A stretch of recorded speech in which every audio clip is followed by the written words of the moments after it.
ஒரு ஃபேமஸான கடையில் இன்றைக்கி நாட்டுக்கோழி பிரியாணி சாப்பிட போகிறோங்க. அதுவும் சண்டைக்கோழி.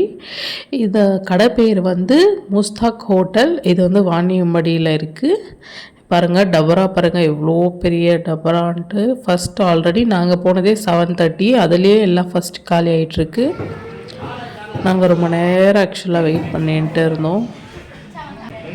இது நல்ல ஃபேமஸான ஹோட்டலுங்க. கூட்டம் அள்ளுதுங்க, நிறைய பேர் வராங்க. நாங்கள் சண்டே போயிருந்தோம். இது வந்து மட்டன் பிரியாணி ஒரு பிளேட் 400ங்க. நாட்டுக்கோழி பிரியாணி ஒரு பிளேட்டு 400. நீங்கள் ஒரு பிளேட்டு இல்லை ஹாஃப் பிளேட்டு இந்த மாதிரி வாங்கிக்கலாம், பார்சலும் வாங்கிக்கலாம். அதுக்கு தகுந்த மாதிரி ரேட் வந்து வேரி ஆகும். காலி ஆகிட்டே இருக்குங்க, சீக்கிரம் காலி ஆகிட்டே இருக்குது. நிறைய கூட்டம் வந்துகிட்டே இருக்காங்க. இது ரொம்ப நாளாக நாங்களும் இது லிஸ்ட்டில் வச்சுருந்தோம், போய் சாப்பிட்ணுன்னு. அன்றைக்கி தான் போக முடிஞ்சிச்சு.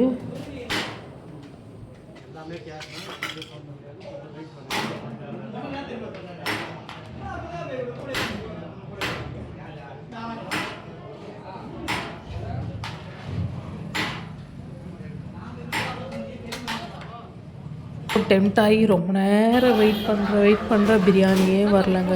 எவ்வளோ நேரம் வெயிட் பண்ணோம். ஆனால் ஆக்சுவலாக நிறைய கூட்டம் வந்துகிட்டே இருக்காங்க. ரொம்ப தூரத்தில் இருந்து கூட வராங்க. ரொம்ப நேரம் வெயிட் பண்ண வேண்டியதாக இருந்துச்சு. ஒரு பக்கம் பார்சல் வாங்கிட்டு போயிட்டே இருக்காங்க. ஃபைனலாக நம்ம டேபிளுக்கு சிக்கன் பிரியாணி வந்துச்சுங்க. அதுவும் லெக் பீஸ் நான் கேட்டு வாங்கினேன். லெக் பீஸை ஆக்சுவலாக ரொம்ப டேஸ்ட்டாக இருந்துச்சுன்னு சொல்ல முடியாதுங்க. ஓரளவுக்கு எனக்கு அவ்வளோ ஆவரேஜாக தான் இருந்துச்சு. பிகாஸ் அதில் மசாலாலாம் அவ்வளோவா இல்லை. நம்ம ஒரு ஹைப்புக்கு நம்ம ஒன்ஸ் எப்பாச்சும் ட்ரை பண்ணணும்னு நினச்சிங்கன்னா கண்டிப்பாக போய் ட்ரை பண்ணுங்கள். ஆனால் அந்த ஃப்ளெஷ்ஷு நல்லா குக் ஆகிருந்துச்சுங்க. நல்லா அந்த மீட் நல்லா குக் ஆகிட்டு இருந்துச்சு. நல்லா சுட இருந்துச்சுங்க. நீங்களும் ஒன்ஸ் ட்ரை பண்ணலான்னா கண்டிப்பாக போய் ட்ரை பண்ணி பாருங்கள்.